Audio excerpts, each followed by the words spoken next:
በጃሊስኮ ሻካራ ሲራ ውስጥ ሕጉ የማይደርስበት ጥላ ይንቀሳቀሳል። ኤልሚንቾ የሚለውን ስም ጮክ ብሎ የሚጠራው ሰው የለም። በፍርሃት ውስጥ ባለ በሹክሹክታ ድምፅ ይነገራል። የሜክሲኮ እጅግ በጣም አስቸጋሪ ንጉሥ እንደመሆኑ መጠን የወንጀል ግዛትን ብቻ አልገነባም። ግዛቱ አስፈሪ ጸጥታ አዳብሯል። መንፈሱ የሚለው ማዕረግ ድራማዊ ቅጽል ስም ብቻ አልነበረም፣ እንዴት እንደሚሰራበት ቃል በቃል የሚገልጽ ነበር። ሜንቾ ሕይወቱ እንደ ጥላ አድርጎት ነበር፣ በቅርብ ከሚያውቁት ጥቂት ሰዎች በስተቀር። አብዛኛዎቹ የካርቴል መሪዎች በራሳቸው ከንቱነት ከዙፋናቸው ወርደዋል። ቃለ መጠይቆችን በመስጠትና ታዋቂ ምግብ ቤቶች በመገኘት ወይም በማህበራዊ ሚዲያዎች ላይ በወርቅ የተለበጡ መሳሪያዎችን ያቀርቡ ነበር። ለመያዝ እና ከዙፋናቸው ለመውረድ ቅርብ ነበሩ። ሜንቾን የሚለየው ግን ሙሉ በሙሉ ሕይወቱን በድብቅ ኖሯል። የአሜሪካ የአደንዛዥ እጽ ቁጥጥር አስተዳደር በምህጻረ ቃሉ ዲኢኤ አለኝ ያለው ብቸኛው ፎቶ በ1980ዎቹ በካሊፎርኒያ በታሰረበት ጊዜ በጥቁርና ነጭ ቀለም የወጣ ነበር። በተራሮች ላይ እንደ መናኝ የሚኖር ቢሊየነር ነው። ሜንቾ እንደ መንፈስ ሆኖ ለመቆየት ደህንነቱን በሶስት ማዕከላዊ ጥበቃዎች ያስተዳድር ነበር። የመጀመሪያው የውጭ ጥበቃ ነው። ወደ ግዛቱ የሚያመራውን እያንዳንዱን መንገድ የሚከታተሉ በብልሹ አሰራርና በሙስና የተዘፈቁ የአካባቢው ፖሊስና ጭልፊቶች አሉት። መካከለኛው ጥበቃ ደግሞ የቀድሞ ልሂቃን ወታደሮችና የውጭ ቅጥረኛ ወታደሮች የግል ጦር ሲሆን፣ ውስጣዊ ጥበቃ የሚባለው የቤተሰብ አባላትና የረዥም ጊዜ ታማኝ ሰዎች ቡድን ነው። ከዚህኛው ከውስጣዊው ጥበቃ ውጪ ማንም ፊቱን አይቶ አያውቅም፣ ያለበትም ቦታ አይታወቅም።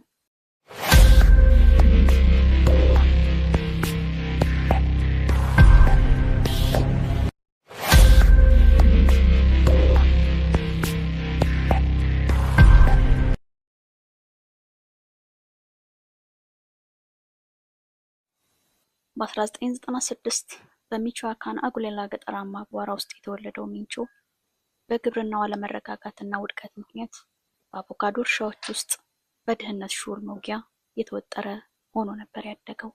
የቀድሞ የሜክሲኮ የፖሊስ አባልም ነበር። በ1980ዎቹ ወደ ካሊፎርኒያ የሚወስደውን የሰሜን መንገድ ተከትሏል። በጎዳና መጠለያዎች ውስጥ እየኖረ በቀን የግንባታ ስራን ይሰራል እና በሌሊት ደግሞ የሄሮይን ንግድ ላይ መሳተፍ ጀመረ። በመጨረሻም በአሜሪካ እስር ቤት መታሰሩ እና መቆየቱ ለሕይወቱ እንቅፋት ሳይሆን ሌላ ትምህርት ነበር። ወደ ሜክሲኮ የተመለሰው እንዳልተሳካለት ስደተኛ ሳይሆን የአሜሪካን ገበያ ሎጂስቲክን እንደተካነ ሰው ነው። ሲመለስ ጓዳላጃራ ካርቴል ለተባለው የዕፅ አዘዋዋሪ ቡድን ጥበቃ ሆኖ በመቀጠር ስራውን ጀመረ። እሱ የመጣበት ጊዜ ደግሞ ካርቴሉ እየፈረሰ ያለበት ወቅት ነው እና ባዶ ቦታው በእሳት የተሞላ ነው። ሜንቾ ከሚሊኒዮ ካርቴል ጋር ተስማምቶ የቫሌንሲያ ቤተሰብን ሙሉ እምነት እንዲያተርፍ በሚያስችል የተሰላ ገደብ አገለገለ። በ2003 ሙሉ በሙሉ ካርቴሉ ሲወድቅ ሜንቾ በፍርስራሾች መሃል አልተሯሯጠም። አዲስ የራሱን እውነታ ፈጠረ። ከአቢጌል ጎንዛሌስ እና ኤሪክ ቫሌንሲያ ጋር ቅድሚያ የሚሰጠውን ቡድን ፈጠረ። በ2010 ሜክሲኮ የጦር ሜዳ ነበረች። ወታደራዊና ተቀናቃኝ ካርቴሎች ሀገሪቱን ሲበታትኑ ሜንቾ እንደ ቅዠት ጭስ ውስጥ ተደብቆ ኖሯል። ሌሎች ሀብታቸውን ሲያሳዩ መሰረቱን በጨለማ ውስጥ ገንብቷል።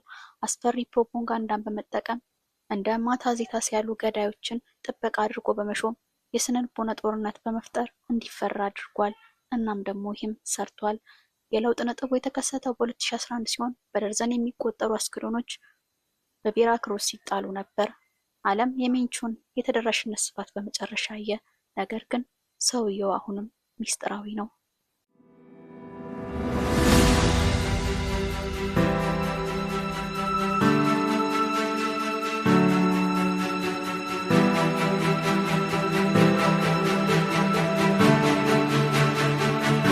የኤልሚንቾ ፎቶዎች ጥቂቶች ነበሩ። ስልክ አይጠቀምም። ይህም ያለማቋረጥ እንደ ልቡ ከቦታ ቦታ እንዲንቀሳቀስ አግዞታል።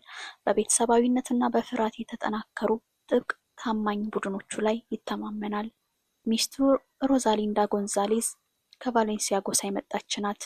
ልጁ ሩበን አስጌራ ጎንዛሌዝ ኤልሚንቾ በሚባል የሚታወቀው ከዓመታት በኋላ እስከታሰረበት ጊዜ ድረስ ሁለተኛው የሎጂስቲክ እና የፋይናንስ አስተዳደር ሆኖ ተሹሟል።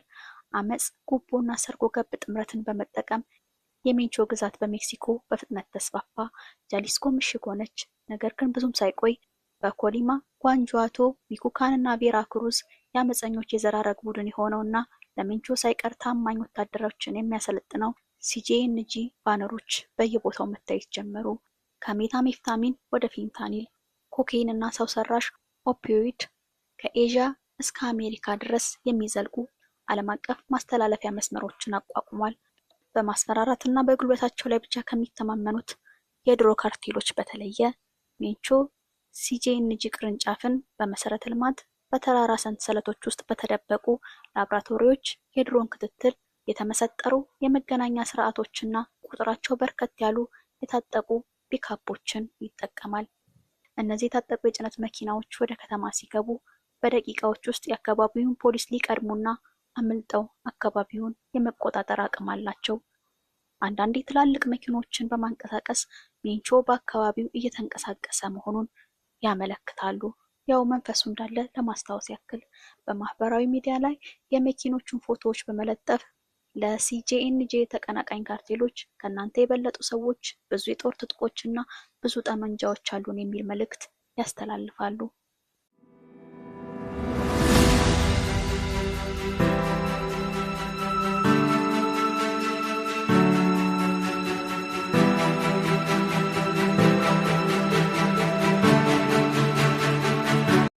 በ2015 የሜክሲኮ መንግስት ሲጄኤንጂን ለማፍረስ እና ኤልሜንቾን ለመያዝ ያለመ ጥቃት ኦፕሬሽን በጃሊስኮ በጀመረበት ወቅት ቀጥሎ የተከሰተው ነገር መላው ሀገሪቱን አስደንግጧል።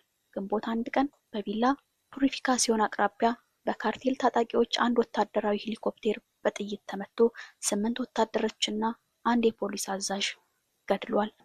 በሜክሲኮ ታሪክ ውስጥ አንድ ካርቴል ወታደራዊ ደረጃ ያላቸውን የመንግስት አውሮፕላኖች በወታደራዊ ደረጃ የጦር መሳሪያዎች ሲያወርድ የመጀመሪያው ጊዜ ነበር። መልእክቱ ግልጽ ነው። ሲጄኤንጂ ከክልሉ እኩል የሆነ የተኩስ ኃይል ነበረው። ዘመቻው አልተሳካም፣ እናም ኤልሜንቾ አልተያዘም።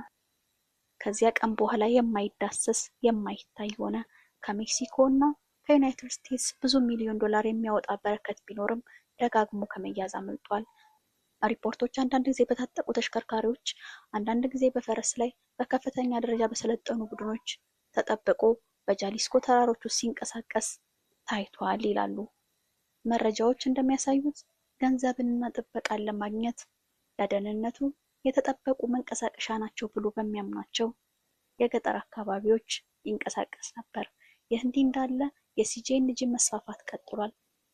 ከሜክሲኮ 32 ግዛቶች ውስጥ ቢያንስ 28 ውስጥ በመገኘታቸውና በዓለም አቀፍ ደረጃ ወደ አሜሪካ፣ ወደ አውሮፓ፣ ወደ ኤዥያም ጭምር ተደራሽነታቸው ተስፋፍቷል። የዲኢኤ ኦፕሬሽኖች ከካርቴሉ ጋር የተያያዙ የሜዝ እና የፌንታኒል ጭነቶችን እስከ ሎስ አንጀለስ፣ ቺካጎ እና ኒውዮርክ ድረስ ተከታትለዋል። የአሜሪካ መንግስት ሲጄኤንጂን ከዓለም በጣም አደገኛ ከሆኑ ወንጀል ድርጅቶች አንዱ አድርጎ ሰይሞታል።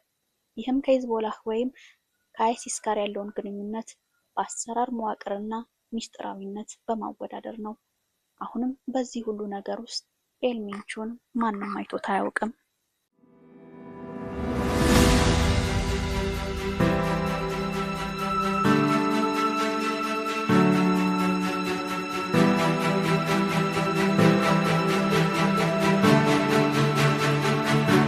እንደ አውሮፓውያን አቆጣጠር በ2018 አሜሪካ በሱ ላይ የቀረቡትን ክሶች አጋልጣ በአደንዛዥ እጽ፣ በህገ ወጥ ዝውውርና በተደራጀ ወንጀል ክስ መሰረተች።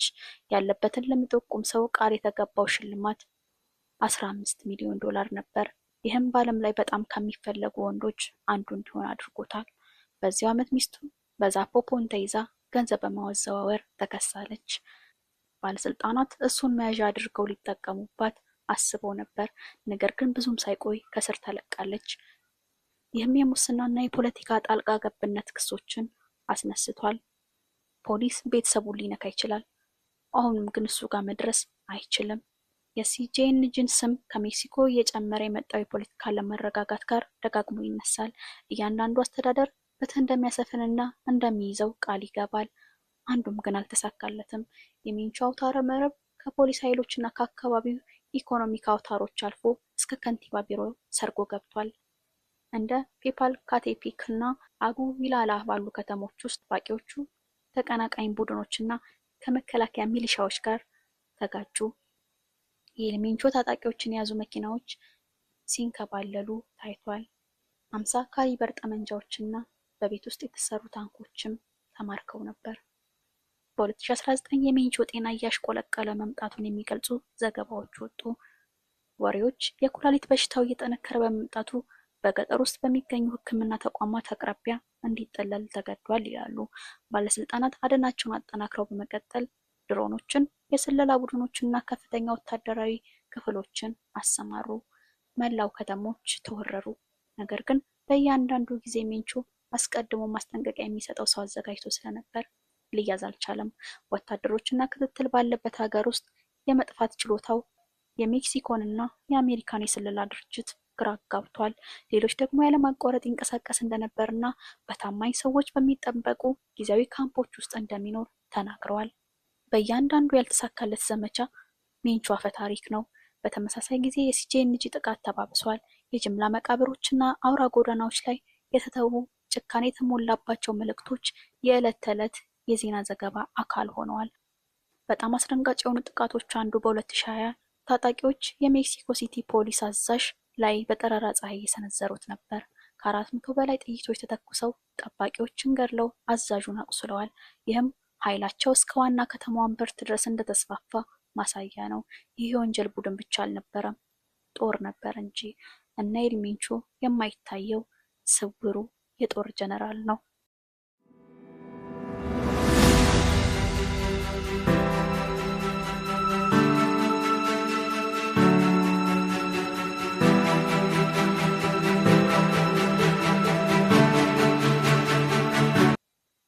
እንደ አውሮፓውያን አቆጣጠር በ2021 ኤልሜንቾ ስም አፈ ታሪክ እንደሆነ ቀጠለ። የዲኤ ዘገባዎች እንደሚያሳዩት በአሜሪካ ውስጥ ከመጠን በላይ የመስከር ቀውስ እየተባባሰ በመምጣቱ ከፍተኛ መጠን ያለው ፌንታኒል እየተመረተ ነበር። በቢሊዮን የሚቆጠር ዶላር በትናንሽ ኩባንያዎችና በሙስና በተሳተፉ ባለስልጣናት በኩል ይፈሳል። ዓለም አቀፍ ትኩረት ቢሰጥም ነገሩ ግን ከሞላ ጎደል አሁንም አፈ ታሪክ ነው። ምንም አይነት የህዝብ እይታ፣ ምንም አይነት አጠራጣሪ ነገር፣ ምንም አይነት ስህተት የለም። ለህግ አስከባሪ አካላት እንደ መንፈስ፣ ለራሱ ወታደሮች እንደ ህያው አምላክ ነው። ዲኢኤ የሜክሲኮ የመንፈስ ኢላማ ብሎ ይጠራዋል። ህልውናው በሚያስከትለው ጥፋት ብቻ ሊታወቅ የሚችል ሰው። በገጠራማዋ ጃሊስኮ ሰዎች አሁንም ስለሱ በሽኩሽኩታ ይናገራሉ። አንዳንዶች ታሞ ነበርም ይላሉ። ሞቷል የሚሉም አይጠፉም። የሰው አደኑ እየተባባሰ ሲሄድ አሜሪካ ጫናዋን አጠነከረች። በደርዘን የሚቆጠሩ የሲጄኤንጂ ተባባሪዎች ማዕቀብ በማድረግ ንብረቶችን አግደዋል እና ወደ ዓለም አቀፍ የፋይናንስ ስርዓቶች ተደራሽነቱም ቀንሷል። የሜክሲኮ የባህር ኃይል ወታደሮች በጃሊስኮ እና ኮሊማ ላይ ወረራ ጀምረው ሌተናሎችንና የፋይናንስ ባለሙያዎችን ያዙ። ሆኖም ሜንቾ አንድ እርምጃ ወደፊት ቀጥሏል። ግዛቱን የገነባው በዙሪያው ባሉ ሰዎች ላይ በመተማመን ሳይሆን በእርስ በርስ ጥርጣሬ ላይ ነው። ለአንድ ሰው የሚሰሩ የተለያዩ ህዋሶች እርስ በርሳቸው አይተዋወቁም። የመገናኛ መስመሮች የተገደቡ ነበሩ እና ታማኝነትን በገንዘብና በፍርሃት ይገዛ ነበር። በ2020ዎቹ አጋማሽ ላይ ኤልሜንቾ የሜክሲኮ ከተደራጀ ወንጀል ጋር በምታደርገው ዘላቂ ትግል የሚያሳይ የመንፈስ ምልክት ሆነ። አሁንም ምንም ፎቶዎች የሉም፣ ምንም ዱካዎች የሉም፣ የህይወት ማረጋገጫ የለም። ስራዎቹ የሚያስከትለው ውጤት ግን በሁሉም አህጉራት ይታያል። ዶን ሮቶ በመባል የሚታወቀው ታላቅ ወንድሙ በዚያው ዓመት የካቲት ወር በሜክሲኮ ባለስልጣናት ተይዞ ለአሜሪካ ተላልፎ ተሰጠ። የእሱ መታሰር ለዓመታት ስራውን ሲያከናውን ለቆየ ፋይናንስና የንብረት አውታረ መረብ ከፍተኛ ጉዳት አስከተለ። የተስፋፋው የመሬት ግዢ፣ የሼል ኩባንያዎችና የተደበቁ የባንክ ዝውውሮች ውድቀት ደርሶባቸዋል። በዚህ ጊዜ ልጁ በአደንዛዥ ዝውውርና በጦር መሳሪያ ክሶች በአሜሪካ 30 ዓመት ተፈርዶበት ይገኛል። ድንበር አቋርጦ በአሜሪካ ውስጥ የሪል ስቴት ግብይቶችና ከሜክሲኮ ወደ ውጭና ከውጭ ወደ ውስጥ ከሚደረጉ ድብቅ ዝውውሮችን አለማቋረጥ ያደርጋል። በዚህ ሁሉ ውስጥ እግረኛ ወታደሮች እየተያዙ፣ መሪው ግን መንፈስ ነው። በመጋቢት 2025 የፍለጋ ቡድኖች በጃሊስኮ ግዛት ውስጥ እንደ እርሻ የገለጹትን ነገር አገኙ። ይህም በአካባቢው ካርቴሉ ወጣት ወንዶችን ለመመልመል ለማሰልጠንና ለማሰቃየት የተጠቀመበት ነው። በደርዘን የሚቆጠሩ ጥንድ ጫማዎች፣ የተቃጠሉ ልብሶችና የግል ዕቃዎች ተገኝተዋል። ይህም በግዳጅ የተወሰዱና ለማምለጥ ሲሞክሩ የሞቱ ወጣቶች እንደሆነ ተጠርጥሯል። መንግስት በኋላ ላይ ቦታውን የግድያ ሳይሆን የስልጠና ማዕከል መሆኑን ገለጸ። ባለስልጣናት በጓዳላጃራ አቅራቢያ የጅምላ መቃብር እና 48 ከረጢቶች የሰው ቅሪተ አካል አግኝተዋል። ይህም ብዙዎች አዲስ የአመፅና የጥፋት ልማድ ብለው የገለጹትን ያሳያል። የአካባቢው ማህበረሰብ የኤልሚንቾ ህግ እየሰራ እንደነበር ቢያውቁም ባለስልጣናቱ ግን አይቀበሉትም። እንደ ቴፖ ካታፔክ እና አጉላላ ባሉት ቦታዎች ኤልሚንቾ እንደ ህጋዊ ባለስልጣን ሆኖ ይሰራል። ገንዘብ ወይም ግብር ይሰበስባል፣ የራሱን ደንቦች ያስፈጽማል፣ የሚቃወሙትን ያስፈራራል፣ ይገላል።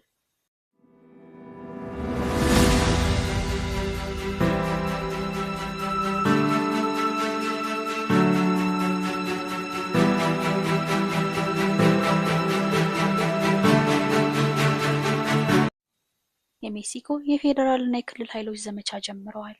የባህር ኃይል ዩኒቶች ደህንነታቸው የተጠበቀ ቤቶችን ወርረዋል፣ የባንክ ሂሳቦችን አግደዋል። ፍለጋው ግን የመሪውን ሳይሆን የወታደሮችን እስራት ብቻ የሚያበስር ይመስላል። እሱን ለመያዝ የተደረገው እያንዳንዱ ሙከራ አይሳካም። ኤልሚንቾ አፈታሪክነቱ እየጨመረ ሄደ። የአደንዛዥ ዝውውሩ ጨምሯል። ከደቡብ አሜሪካ የመጣው ኮኬን አሁንም እየፈሰሰ ሲሆን በሰው ሰራሽ ኦፒዮይድስ በተለይም ፌንታኒል በኤዥያ በኩል ወደ አሜሪካና አውሮፓ የሚወስዱ የኮንትራባንድ መንገዶች ተዘርግተዋል። በተራራማ አካባቢዎች የሚገኙት የካርቴሉ ላቦራቶሪዎች የበለጠ ተራቀዋል። በሎስ አንጀለስ እና ቺካጎ እንዲሁም ኒውዮርክ የሚደረጉ ጭነቶች እንደቀጠሉ ይስተዋላሉ። ኤልሚንቾ ትርፉ ጨምሯል። ገንዘብ እየፈሰሰ ሲሄድ የንብረት ግዢዎች በዝተዋል። የቅንጦት ቤቶች፣ እርሻዎች፣ የንግድ ህንፃዎች ተገዝተዋል። ከንቲባዎች፣ የፖሊስ አዛዦች፣ የመሬት መዝገብ ባለስልጣናት ጉቦ ተሰጥቷቸው ወይም ፈርተው አፋቸውን ዘግተዋል። በአንድ አጋጣሚ የቱቺትላን ከንቲባ በተደራጀ ወንጀል ክስ ተይዘው ታስረዋል። ወራዊና ቋሚ የሆነ ጉቦ ተቀብለው የእርሻ ቦታን እንዲያመቻቹ ፈቅደዋል ተብሎ። አሜሪካ በደርዘን የሚቆጠሩ እስረኞች ቢኖሯትም ዋናውን ሰው መያዝ ግን አልቻለችም። ኤልሚንቾን መያዝ የአደንዛዥ ዕፅ ካርቴሉ መጨረሻ ማለት እንዳልሆነ ቢታወቅም ቢያንስ መሰረቱን ያናውጣል።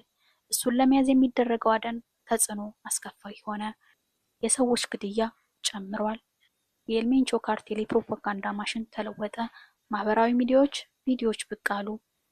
ፊቱን ሳያሳይ በኪነ ጥበብ ስራዎችና በዘፈኖች አማካኝነት አፈ ታሪኩ ይወሳለታል። ለሱ ግጥሞችን ማሰማት መደበኛና ተራ ነገር ነው። ባለስልጣናቱ ስለሱ የዘፈኑ ባንዶች ሂሳቦችን አግደዋል። የተሳተፉትን ሙዚቀኞች ቪዛ ሰርዘዋል። የሜክሲኮ ኃይሎች የአውሮፕላን ክትትልን አጠናክረው በተራራማ መንገዶች ላይ ፍተሻ ጣቢያዎችን አቋቋሙ። ድንበሮች ላይ የጋራ ስራ ተጀምሯል። ነገር ግን እነሱ አንድ እርምጃ ሲንቀሳቀሱ እሱም አንድ እርምጃ ይቀድማቸዋል። ገንዘብ በያዙ ቁጥር ሌላ ማስተላለፊያ መንገድ ይከፍታል። አንድ ላቦራቶሪ በወረሩ እና በተቆጣጠሩ ቁጥር ሌሎች በርካታ ሰዎች በሌላ ቦታ ምርታቸውን ይቀጥላሉ። አውታረ መረቡ ጠንካራ ነበር። በመጠን ብቻ ሳይሆን በመዋቅርም ጭምር አድጓል። በርካታ ንዑስ ሴሎች እያንዳንዳቸው የራሳቸው የአካባቢ መሪ ያላቸው። በዚህ መንገድ አንዱ ቢወርቅ የቀሩት መስራታቸውን ይቀጥላሉ። ኤልሚንቾ ብልጭልጭ ገዳይ አልነበረም፣ ስትራቴጂስት ነበር። እሱ ሳይታይ እንዲሰራ የፍርሃትና የክብር የታማኝነት ስርዓት ያስፈልገው ነበር። በአንድ የገጠር ማዘጋጃ ቤት የካርቴል ሲል መታወቂያ ካርዶችን እንዳተመና በምትኩ የትምህርት ስኮላርሺፕ እንደተሰጠ፣ የህዝብ ስራዎች እንደተሰሩ፣ መንገድ እንደተጠገነ፣ የውሃ መስመሮች እንደታደሱ ይነገራል። ነገር ግን በዚያው መንደር በዚህ ጉዳይ ለመተባበር ፈቃደኛ ያልሆኑ ከምድረ ገጽ ጠፍተዋል።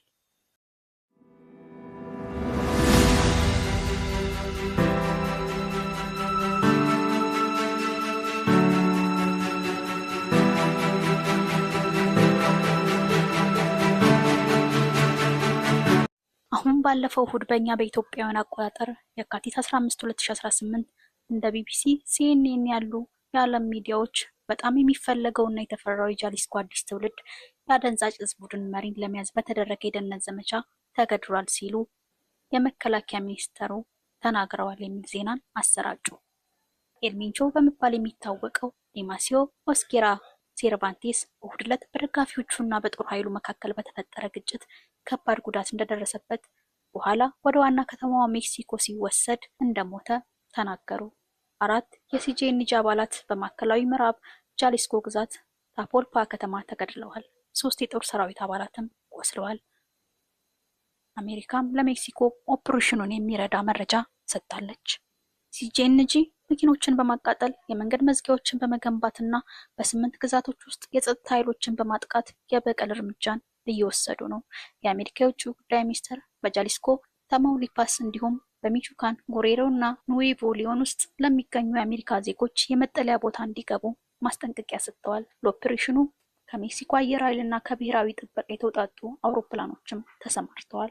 በዚህ ዘመቻ ወቅት በርካታ የታጠቁ ተሽከርካሪዎችና የጦር መሳሪያዎች የሮኬት ማስወንጨፊያዎችን ጨምሮ በቁጥጥር ስር መዋላቸው ተነግሯል። ኤልሜንቾ ያከማቻቸው መሳሪያዎች የአንድ አማጺ ቡድን ሳይሆን የመንግስት የመከላከያ መሳሪያዎች ናቸው ቢባል ማካበድ አይሆንም። መጪውን የፊፋ ዓለም ዋንጫ አስተናጋጅ ከተሞች አንዷ በሆነችው ጓዳላጄራ ጨምሮ በርካታ ከተሞች በጭስ ተሸፍነዋል። የሜክሲኮ ፕሬዝዳንት ክላውዲያ ሼባም ተረጋጉ የሚል ማሳሰቢያን አስተላልፈዋል። በጃሊስኮ የባህር ዳርቻ በሚገኘው የቶፖ ቫላራታ ቱሪስት ማዕከል በተፈጠረው አለመረጋጋት ምክንያት በሺዎች የሚቆጠሩ ቱሪስቶች በመዝናኛ ስፍራ ውስጥ ለመቆየት ተገደዋል። የጃሊስኮ ገዢ ለነዋሪዎች የኮድ ቀይ ማስጠንቀቂያ እንዲከተሉና ከቤት እንዳይወጡም መክረዋል። በየክፍለ ሀገሩ የህዝብ ትራንስፖርት ስራ ቆሟል።